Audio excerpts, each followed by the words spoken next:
السلام عليكم ورحمة الله وبركاته. بسم الله الرحمن الرحيم. الحمد لله رب العالمين. والصلاة والسلام على سيد المرسلين وعلى آله وصحبه أجمعين أما بعد.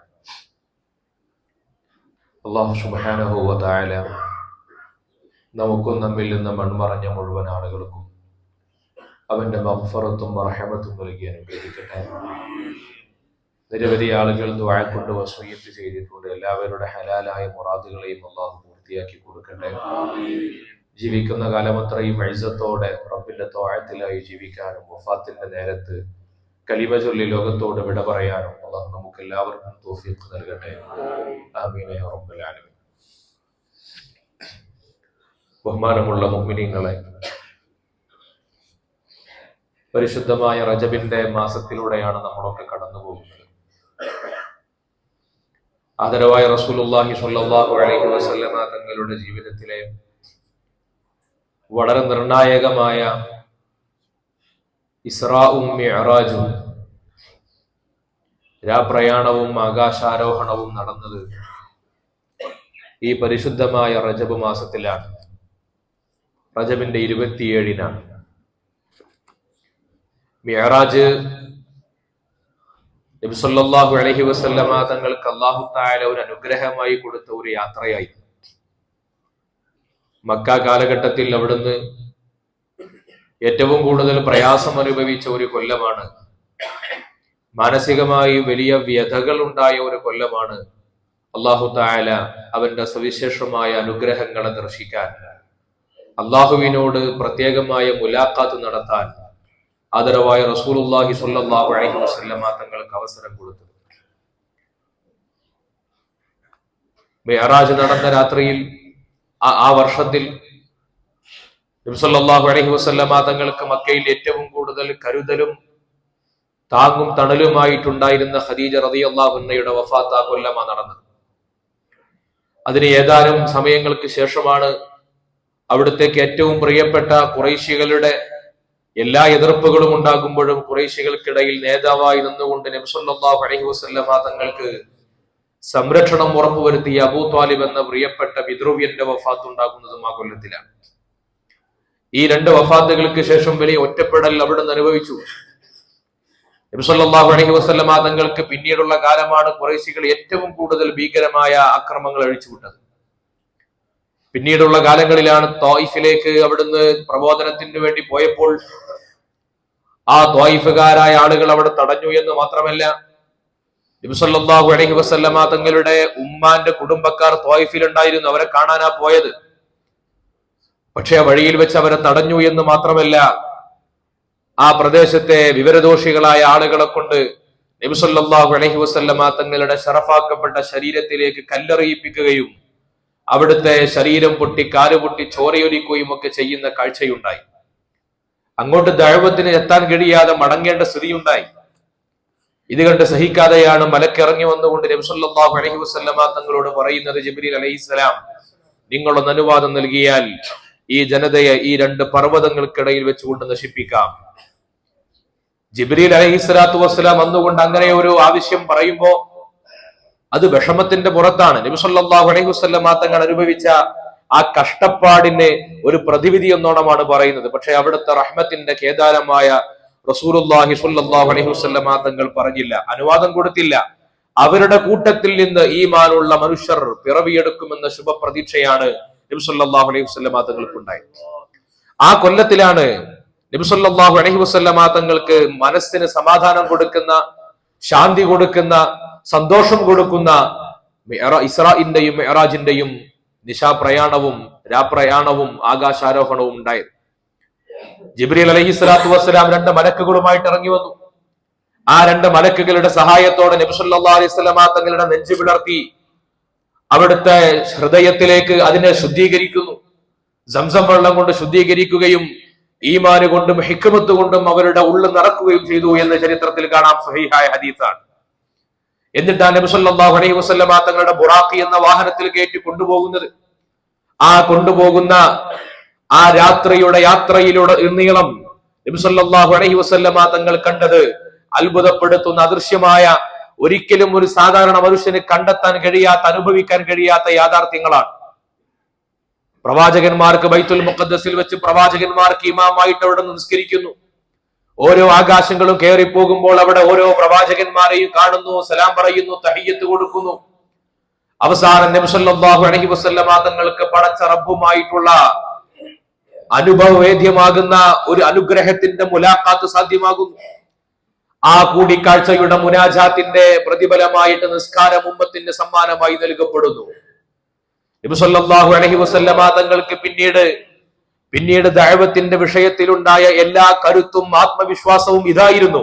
ഒരിക്കലും പിന്നീട് പേടിയുണ്ടായിട്ടില്ല, പിന്നീട് ഒരു പിറകോട്ട് പോക്കുണ്ടായിട്ടില്ല. നബി സല്ലല്ലാഹു അലൈഹി വസല്ലമ തങ്ങൾ മനുഷ്യരാരും കാണാത്ത ചില കാഴ്ചകളെ കണ്ടിരുന്നു. നമ്മുടെ കണ്ണുകൊണ്ട് കാണുന്ന ചില കാഴ്ചകൾക്ക് കേൾക്കുന്ന വാർത്തകളെക്കാൾ കരുത്തുണ്ടാകും.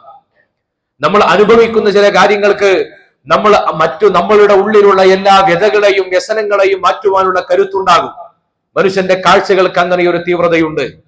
വിശുദ്ധ ഖുർആൻ തന്നെ പറഞ്ഞിട്ടുണ്ട്, മനുഷ്യൻ കണ്ണുകൊണ്ട് കേട്ടറിഞ്ഞ വിവരങ്ങളെ, സ്വർഗത്തെക്കുറിച്ച്, നരകത്തെക്കുറിച്ച്, അള്ളാഹുവിന്റെ അദാബിനെ കുറിച്ച് കേട്ടറിഞ്ഞ വിവരങ്ങളിൽ വിശ്വസിക്കാത്ത അടിമകൾക്ക് അള്ളാഹു തആല ഐനുൽ യഖീൻ സാധ്യമാക്കി കൊടുക്കും. ഐനുൽ യഖീൻ ഏതാണ് ഐനുൽ യഖീൻ? നമ്മുടെ കണ്ണുകൊണ്ട് ചില യാഥാർത്ഥ്യങ്ങളെ നമ്മൾ കാണും.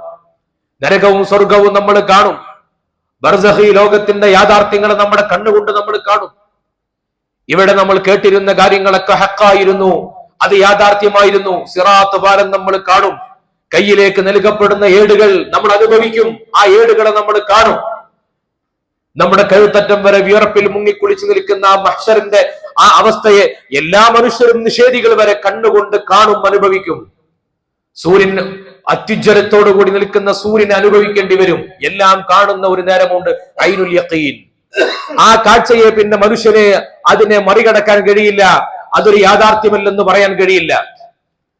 ആ യാഥാർത്ഥ്യത്തെ തിരിച്ചറിയുന്ന നേരത്താണ് മനുഷ്യൻ പറയുന്നത്, വിശുദ്ധ ഖുർആൻ പറയുന്നുണ്ട്, റബ്ബന അഖ്രിജ്നാ, അല്ലാഹുവേ ഞങ്ങൾ ഈ നരകത്തിൽ നിന്ന് രക്ഷപ്പെടുത്തി കളയുമോ, നഅമൽ സ്വാലിഹൻ, ഞങ്ങൾ ഇനി നന്മ ചെയ്തു കൊള്ളാം, സൽക്കർമ്മങ്ങൾ ചെയ്തു കൊള്ളാം. ആ യാഥാർത്ഥ്യത്തെ കാണുമ്പോഴേ മനുഷ്യൻ ഓർമ്മയുണ്ടാവുകയുള്ളൂ. അപ്പോൾ അള്ളാഹുവിന്റെ മറുപടി, മലക്കുകൾ അവരോട് അവിടെ തന്നെ കിടക്കാൻ പറയും. അള്ളാഹുവിന്റെ മറുപടി അവരിലേക്ക് വരുന്നത് ഇങ്ങനെയാണ്, അവലം നുഅമ്മിറുക്കും മാ യതദക്കറു ഫീഹി മൻ തദക്കർ, നിങ്ങൾക്ക് ആലോചിക്കുവാൻ പാകത്തിലുള്ള ഒരു ആയുസ് നമ്മൾ നൽകിയിട്ടില്ലായിരുന്നോ? നിങ്ങൾക്ക് ചിന്തയും ശേഷിയും ആയുസ്സും നൽകിയിട്ടില്ലേ? നിങ്ങൾക്ക് ആലോചിക്കാൻ മാത്രമുള്ള വകുപ്പ് ഇവിടെ ഉണ്ടായിരുന്നില്ലേ? അതിനൊക്കെ പുറമെ വജാഅക്കും നദീർ, നിങ്ങൾക്ക് ഇങ്ങനെയൊക്കെ ആഖിറത്തിൽ ഉണ്ടാകുമെന്ന് മുന്നറിയിപ്പ് നൽകുന്ന ഒരു മുന്നറിയിപ്പുകാരനായ പ്രവാചകനെയും പറഞ്ഞയച്ചു തന്നിട്ടില്ലേ? എന്നിട്ടും നിങ്ങൾ അത് വിശ്വസിക്കുകയോ ഉൾക്കൊള്ളുകയോ ചെയ്തിട്ടില്ലല്ലോ. ഫദൂഖു, അതുകൊണ്ട് അനുഭവിച്ചു കൊള്ളുക എന്ന് നിഷേധികളോട് അല്ലാഹു തആല അവിടുന്ന് പറയുമെന്നാണ്. അല്ലാഹു നമ്മളെ കാത്തുരക്ഷിക്കട്ടെ. ആ ഐനുൽ യഖീൻ കാണുന്ന നേരത്ത് മനുഷ്യർക്ക് പിന്നെ യാതൊരു തരത്തിലുമുള്ള ഒരു മടക്കമുണ്ടാവുകയില്ല. അവിടെ നിന്ന് പിന്നെ ഒരു തിരുത്തലുകൾ ഉണ്ടാവില്ല, സംശയങ്ങൾ ഉണ്ടാകില്ല. ഈ ഭൗതിക ലോകത്തിരുന്ന് സംശയം ചോദിക്കുന്ന ആളുകളുടെ സംശയങ്ങളൊക്കെ അല്ലാഹു തആല കാഴ്ചയിൽ, ദൃഷ്ടിയിൽ തന്നെ തീർത്തു കൊടുക്കുന്ന നേരമാണ്. ആഖിറത്തിൽ ബർസഖി ലോകത്ത് മനുഷ്യന്റെ ഏറ്റവും വലിയ വേദനയെ കുറിച്ച് നബി സല്ലല്ലാഹു അലൈഹി വസല്ലമ തങ്ങൾ പറഞ്ഞിട്ടുണ്ട്, യതഹസ്സറു ഇബ്നു ആദം യൗമൽ ഖിയാമ, നാളെ അവിടെ ഒരൊറ്റ ഖേദമാണ് മനുഷ്യനുണ്ടാവുക. ആഖിറത്തിൽ ഖിയാമത്തിന്റെ നേരത്തെ ഒരൊറ്റ ഖേദമാണ് അവനുണ്ടാവുക. കുടുംബത്തെ കുറിച്ചല്ല, അവന്റെ വ്യാപാരത്തെ കുറിച്ചോ വിഭവങ്ങളെ കുറിച്ചോ അവന്റെ മറ്റു കാര്യങ്ങളെ കുറിച്ചല്ല, ഒരൊറ്റ ഖേദമാണ് ഉണ്ടാവുക. അൻ സാഅത്തിൽ ലം യദ്കുരില്ലാഹ ഫീഹാ, അള്ളാഹുവിനെ കുറിച്ച് ഓർത്തുപോകാത്ത സമയങ്ങളെ കുറിച്ചായിരിക്കും അവന്റെ വേവലാതികൾ. അത് മുഅ്മിനും അങ്ങനെ തന്നെ ആയിരിക്കുമെന്നാണ് ഹദീസ് പറയുന്നത്.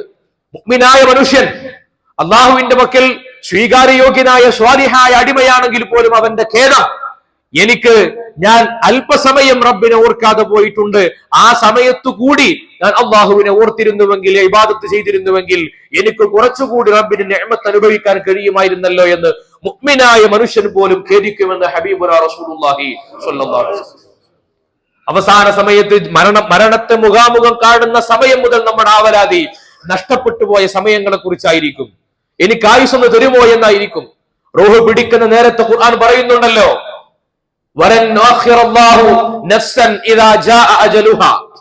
അതിന്റെ സമയം എത്തിക്കഴിഞ്ഞാൽ അല്ലാഹു തആല ഒരു അവധിയും കൊടുക്കൂല. ആളുകൾ റബ്ബിനോട് ചോദിക്കും, ഒരു സമയം തരുമോ എന്ന്. ഞാൻ സ്വതക്ക ചെയ്തു കൊള്ളാം, സൽക്കർമ്മങ്ങൾ ചെയ്തു കൊള്ളാം, എല്ലാം ഞാൻ നിർവഹിച്ചു കൊള്ളാം, സമയം തരുമോ എന്ന് അവിടുന്ന് തുടങ്ങുന്ന വിലാപമാണ്. ആ വിലാപങ്ങൾക്കൊന്നും അവർക്ക് പിന്നീട് സമയം നൽകുകയില്ല എന്ന് മാത്രമല്ല, അവൻ നഷ്ടബോധത്തോടെ ഖേദത്തോടെ റബ്ബിനെ കണ്ടുമുട്ടേണ്ടി വരും. അല്ലാഹു നമ്മളെ കാത്തുരക്ഷിക്കട്ടെ. വിശ്വാസികൾ ഏറ്റവും കൂടുതൽ തിരിച്ചറിയേണ്ട ഒരു യാഥാർത്ഥ്യമാണ് ഈ മിഅ്റാജിന്റെ ഓർമ്മകളിലൂടെ നമ്മൾ പോകുമ്പോൾ നബി സല്ലല്ലാഹു അലൈഹി വസല്ലമ തങ്ങൾക്ക് അല്ലാഹു തആല കാണിച്ചു കൊടുത്തത് ചില യാഥാർത്ഥ്യങ്ങളെയായിരുന്നു. ആ യാഥാർത്ഥ്യങ്ങളാണ് പിന്നീട് നബി സല്ലല്ലാഹു അലൈഹി വസല്ലമ തങ്ങൾക്ക് പിന്നീട് ഒരിക്കലും ഒരു വേവലാതിയും ഇല്ലാത്ത വിധത്തിലുള്ള ദഅവത്തിനെ സാധ്യമാക്കി കൊടുത്തത്. ആ നബി സല്ലല്ലാഹു അലൈഹി വസല്ലമ തങ്ങൾ വന്ന് നമ്മളോട് പറഞ്ഞു തന്ന ചില കാര്യങ്ങളുണ്ട്. എന്താണ് അവിടെ വെച്ച് കണ്ടത് എന്നതിനെ കുറിച്ച് നബി സല്ലല്ലാഹു അലൈഹി വസല്ലമ തങ്ങൾ സ്വഹാബികളോട് പറഞ്ഞു കൊടുക്കുന്നുണ്ട്. ഒരേ ദിവസം തന്നെ വിത്തിറക്കുകയും അതേ ദിവസം തന്നെ കൊയ്തെടുക്കുകയും ചെയ്യുന്ന ഒരു വിഭാഗം ആളുകളെ അള്ളാഹുവിന്റെ ലോകത്ത് ഞാൻ കാണുന്നു. മിഅ്റാജിന്റെ രാത്രിയിൽ ഞാൻ കണ്ടിരുന്നു. ഞാൻ എന്റെ കൂടെയുള്ള ജിബ്രീൽ അലൈഹി സ്വലാത്തു വസ്സലാമിനോട് ചോദിക്കുന്നുണ്ട്, ആരാണിവർ? ഒരേ ദിവസം തന്നെ വിത്തിറക്കുകയും കൊയ്തെടുക്കുകയും ചെയ്യുന്നവർ. നബി സല്ലല്ലാഹു അലൈഹി വസല്ലമ തങ്ങൾക്ക് കിട്ടിയ മറുപടി, ഹഉലാഇൽ മുജാഹിദൂന ഫീ സബീലില്ലാഹ് ലഹുമുൽ ഹസനതു ബിസബ്ഇമിഅതി ളിഫ്. അത് അള്ളാഹുവിന്റെ മാർഗത്തിൽ പോരാട്ടം നടത്തുന്നവരാണ്, യോദ്ധാക്കളാണ്. അവർക്ക് 700 ഇരട്ടി പ്രതിഫലമാണ് അല്ലാഹു തആല കൊടുക്കുന്നത്. ഒരേ ദിവസം തന്നെ വിത്തിറക്കുന്നവരും കൊയ്തെടുക്കുന്നവരും അവരായിരിക്കും. അള്ളാഹുവിന്റെ മാർഗത്തിലുള്ള ജിഹാദ് എന്ന് പറഞ്ഞാൽ ആ ജിഹാദിന് അഇമ്മത്ത് വിവിധ വിശദീകരണങ്ങൾ കൊടുത്തിട്ടുണ്ട്. അതിൽ സായുധ പോരാട്ടങ്ങൾ അതിന്റെ ഭാഗമാണ്, ആന്തരികമായ പോരാട്ടങ്ങളും അതിന്റെ ഭാഗമാണ്. സായുധ പോരാട്ടത്തെ കുറിച്ച് ചെറിയ യുദ്ധം എന്നാണ് നബി സല്ലല്ലാഹു അലൈഹി വസല്ലം തങ്ങൾ പറഞ്ഞത്. ജിഹാദുൽ അക്ബർ ഉണ്ട്, ഏറ്റവും വലിയ യുദ്ധം. ഏതാണ് ആ മുജാഹദത്ത്? ഞാൻ എന്റെ നഫ്സിനോട് നടത്തുന്ന യുദ്ധമാണ്. എന്റെ ചുറ്റുപാടുകൾ മുഴുവനും ദീനി വിരുദ്ധമാകുമ്പോഴും ദീനിന്റെ മാർഗത്തിൽ ഉറച്ചു നിൽക്കാൻ വേണ്ടി ഞാൻ നടത്തുന്ന പോരാട്ടം. അങ്ങനെയുള്ള മുജാഹദത്തുകൾക്ക് റബ്ബിന്റെ മാർഗത്തിൽ ഞാൻ ഏതൊക്കെ പോരാട്ടങ്ങൾ നടത്തിയിട്ടുണ്ടോ ആ പോരാട്ടങ്ങൾക്കൊക്കെ അള്ളാഹുവിന്റെ അടിമകൾക്ക് വർദ്ധിച്ച സവാബിനെ അവിടെ നൽകപ്പെടുമെന്നാണ്. അള്ളാഹു നമ്മളെ അതിനുള്ള തൗഫീഖ് നൽകി അനുഗ്രഹിക്കുമാറാകട്ടെ. നബി സല്ലല്ലാഹു അലൈഹി വസല്ലമ തങ്ങൾ പറയുന്നുണ്ട്, ഒരു വിഭാഗത്തെ ഞാൻ കണ്ടു മിഅ്റാജിന്റെ രാത്രിയിൽ. അവരുടെ തല അവർ സ്വയം അടിച്ചു പൊളിക്കുകയും വീണ്ടും തല പിന്നീട് പൂർവ്വരൂപത്തിലാകുന്നു, വീണ്ടും അവർ തന്നെ അടിച്ചു പൊളിക്കുന്നു. ഇങ്ങനെ ഒരു കാഴ്ച ഞാൻ കണ്ടു. ആരാണ് അവർ? ജിബ്രീൽ അലൈഹി സ്വലാത്തു വസ്സലാമിനോട് ചോദിച്ചപ്പോൾ പറഞ്ഞു, നിസ്കാരം അവർക്ക് വലിയ ഭാരമായിരുന്നു, നിസ്കരിക്കാൻ അവർക്ക് വലിയ മടിയായിരുന്നു, നിസ്കാരത്തിന്റെ കാര്യത്തിൽ അശ്രദ്ധവാന്മാരായിരുന്നു. അങ്ങനെയുള്ള ആളുകൾ ആണ് ഈ നരകത്തിൽ ഈ കെടുതി അനുഭവിക്കുന്നത് എന്ന് ജിബ്രീൽ എന്നോട് പറഞ്ഞു എന്നാണ്. നോക്കൂ, ഈ മിഅ്റാജിന്റെ സമ്മാനമാണ് അല്ലാഹു തആല നമുക്ക് നിസ്കാരമായി നൽകിയത്. ഒരു അടിമ അള്ളാഹുവിന് വേണ്ടി നിർവഹിക്കുന്ന ഏറ്റവും പ്രധാനപ്പെട്ട അമൽ സുജൂദാണ്. അതിനേക്കാൾ റബ്ബിനോട് അടുക്കാവുന്ന ഒരു അമലില്ല. നമ്മൾ റബ്ബിനോട് അകലുന്നതിനനുസരിച്ച് വർദ്ധിപ്പിക്കേണ്ട ഒന്ന് നിസ്കാരമാണ്. ആ നിസ്കാരത്തിൽ നിന്ന് ആളുകൾ അശ്രദ്ധരായി പോകുന്ന കാലം അള്ളാഹു നമ്മളെയൊക്കെ കാത്തു രക്ഷിക്കട്ടെ. അതായി നിർവഹിക്കുവാനുള്ള എല്ലാ ഹിമ്മത്തും ഖുവ്വത്തും അള്ളാഹു നമുക്ക് നൽകട്ടെ. നമ്മുടെ തിരക്കുകളിലും നമ്മുടെ ഉത്തരവാദിത്തങ്ങൾക്കിടയിലും അതൊരു അജണ്ടയാക്കി നിർവഹിക്കാൻ നമുക്ക് സാധ്യമാകണം. അള്ളാഹു തൗഫീഖ് നൽകട്ടെ. നബി സല്ലല്ലാഹു അലൈഹി വസല്ലമ തങ്ങൾ അതേ മിഅ്റാജിന്റെ രാത്രിയിൽ കണ്ട ഒരു കാഴ്ചയെ കുറിച്ച് പറയുന്നുണ്ട്. അവർ മൃഗങ്ങളെ പോലെ മുക്രയിടുന്ന ചില വിഭാഗത്തെ ഞാൻ മിഅ്റാജിന്റെ രാത്രിയിൽ കണ്ടു. നരകത്തിലെ മുള്ളുകൾ തിന്നാനും നരകത്തിലെ ചീഞ്ചലങ്ങൾ അത് താപത്തോടുകൂടി വരുന്ന വളരെ തീക്ഷണമായിട്ടുള്ള ആ പാനീയം കുടിക്കാനും കഷ്ടപ്പെടുന്ന ആളുകൾ അവരാരാണെന്ന് ചോദിച്ചപ്പോൾ പറഞ്ഞു, റബ്ബിന്റെ മാർഗത്തിൽ സക്കാത്ത് കൊടുക്കാൻ അവർക്ക് ഉത്തരവാദിത്തം ഉണ്ടായിട്ടും കൊടുക്കാത്തവരാണ്. സ്വഹീഹായ ഹദീസിലൂടെ പറയുന്ന കാര്യമാണ്. സക്കാത്തിനെ കൊടുക്കാത്തവർ അവർക്കുള്ള ശിക്ഷയാണിതെന്ന് അല്ലാഹു തആല നബി സല്ലല്ലാഹു അലൈഹി വസല്ലം തങ്ങൾക്ക് വിവരം ലഭിക്കുകയാണ്. സക്കാത്തിനെ കൊടുക്കാത്തവർ, നമ്മളൊക്കെ ദാനം ചെയ്യുന്നവരാണ്, സ്വതക്ക ചെയ്യുന്നവരാണ്, ഹദിയകൾ കൊടുക്കുന്നവരാണ്. പക്ഷെ സക്കാത്തിന്റെ കാര്യത്തിൽ പലപ്പോഴും അശ്രദ്ധയാണ്. നമ്മുടെ കച്ചവടത്തിൽ, നമ്മുടെ സമ്പത്തിൽ, നമ്മുടെ വിഭവങ്ങളിൽ കൊല്ലം തികയുമ്പോൾ സക്കാത്ത് കൊടുക്കണം. റമദാന് വരുന്നതിന്റെ മുമ്പായി ബാധ്യതകൾ ഉണ്ടെങ്കിൽ, സക്കാത്തിന്റെ ബാധ്യതകൾ ഉണ്ടെങ്കിൽ നമ്മൾ നിർബന്ധമായിട്ടും അത് വീട്ടണം. റമദാൻ കഴിഞ്ഞ് കൊല്ലം പൂർത്തിയാകുന്ന സക്കാത്തുകളാണെങ്കിലും റമദാനിന്റെ മുമ്പേ വീട്ടുക എന്നത് പുണ്യമുള്ള കാര്യമാണ്. റമദാനിൽ വീട്ടുക എന്നത് പുണ്യമുള്ള കാര്യമാണ്. അള്ളാഹു നമുക്ക് തൗഫീഖ് നൽകട്ടെ. അശ്രദ്ധരായി പോകാൻ പാടില്ല എന്നാണ് നബി സല്ലല്ലാഹു അലൈഹി വസല്ലം തങ്ങൾ പറയുന്ന മറ്റൊരു സംഭവം. ചില ആളുകൾ അവരുടെ തലയിൽ ചുമടേറ്റി കൊണ്ടുപോകുന്നവരുണ്ട്. അവർ താഴെ വറക്കാൻ ശ്രമിക്കുന്നുണ്ട്, പക്ഷെ കഴിയുന്നില്ല. അവർക്ക് നടക്കാൻ കഴിയുന്നില്ല, തലയിൽ ചുമടുമുണ്ട്. ആരാണ് ഈ വിഭാഗം എന്ന് ചോദിച്ചപ്പോൾ നബി സല്ലല്ലാഹു അലൈഹി വസല്ലം തങ്ങൾക്ക് ജിബ്രീൽ അലൈഹി സ്വലാത്തു വസ്സലാം പറഞ്ഞു കൊടുത്ത മറുപടി, ജനങ്ങളുടെ ഉത്തരവാദിത്തങ്ങളെ ഏറ്റെടുത്തവരാണ്. ജനങ്ങളിൽ നിന്നുള്ള ഉത്തരവാദിത്തങ്ങളെ, അവരുടെ രഹസ്യങ്ങളെ, അവരുടെ സൂക്ഷിപ്പ് സ്വത്തിനെ ഏറ്റെടുക്കുകയും അത് കൃത്യമായി നിർവഹിക്കുവാൻ കഴിയാത്ത, അമാനത്ത് വീട്ടാൻ കഴിയാത്ത ആളുകളാണ്. അവർക്ക് നരകത്തിൽ അവർ സഞ്ചരിക്കുവാൻ പോലും പ്രയാസപ്പെടുന്നു എന്ന് ഹബീബുനാ റസൂലുള്ളാഹി സ്വല്ലല്ലാഹു അലൈഹി വസല്ലം. നമ്മളൊക്കെ എത്ര ഉത്തരവാദിത്തങ്ങൾ ഏറ്റെടുത്തതുമുണ്ട്, നമ്മളിലേക്ക് വന്നു ചേർന്നതുമുണ്ടായിരിക്കും. അമാനത്തുകളെ നമ്മൾ വീട്ടണം. അതൊരു മുഅ്മിനിന്റെ യോഗ്യതയാണ്. അത് വീട്ടാത്തവരെ റബ്ബിന്റെ പക്കൽ ചോദ്യങ്ങൾ ഉണ്ടാകും. ആ ബാധ്യതകൾ പൂർത്തിയാക്കാതെ റബ്ബിന്റെ അടുക്കൽ ചോദ്യങ്ങൾക്ക് ഉത്തരം പറയാൻ കഴിയില്ല. അല്ലാഹു നമുക്ക് തൗഫീഖ് നൽകട്ടെ. കുടുംബത്തോട്, സമൂഹത്തോട് ഉത്തരവാദിത്തങ്ങളുണ്ട്. നമുക്ക് നമ്മുടെ നഫ്സിനോട് ഉത്തരവാദിത്തങ്ങളുണ്ട്. അതിനൊക്കെ പുറമെ സംഘടനയായി, സ്ഥാപനങ്ങളായി, മഹല്ലായി, മദ്രസയായിട്ട് നമ്മളുടെ ഉത്തരവാദിത്തങ്ങളിൽ ഉള്ള ധാരാളം കാര്യങ്ങളുണ്ട്. അതിന്റെയൊക്കെ അമാനത്ത് നമ്മൾ നിർവഹിക്കണമെന്ന് സാന്ദർഭികമായിട്ട് ഓർമ്മപ്പെടുത്തുകയാണ്. മിഅ്റാജിന്റെ ഈ ഓർമ്മകൾ വരുമ്പോ ഇത്തരത്തിൽ അല്ലാഹു തആല നബി സല്ലല്ലാഹു അലൈഹി വസല്ലം തങ്ങൾ കാണിച്ചു കൊടുത്ത ആ കാര്യങ്ങളുടെ ആ കാര്യങ്ങളെ നമ്മുടെ ഹൃദയത്തിലേക്ക് ഒരു യഖീന് പോലെ ഏറ്റെടുത്ത് നമ്മുടെ ജീവിതത്തിന്റെ ഭാഗമാക്കി ഈമാൻ ഉറപ്പിക്കാൻ അല്ലാഹു നമുക്ക് തൗഫീഖ് നൽകട്ടെ എന്ന് ദുആ ചെയ്യുകയാണ്.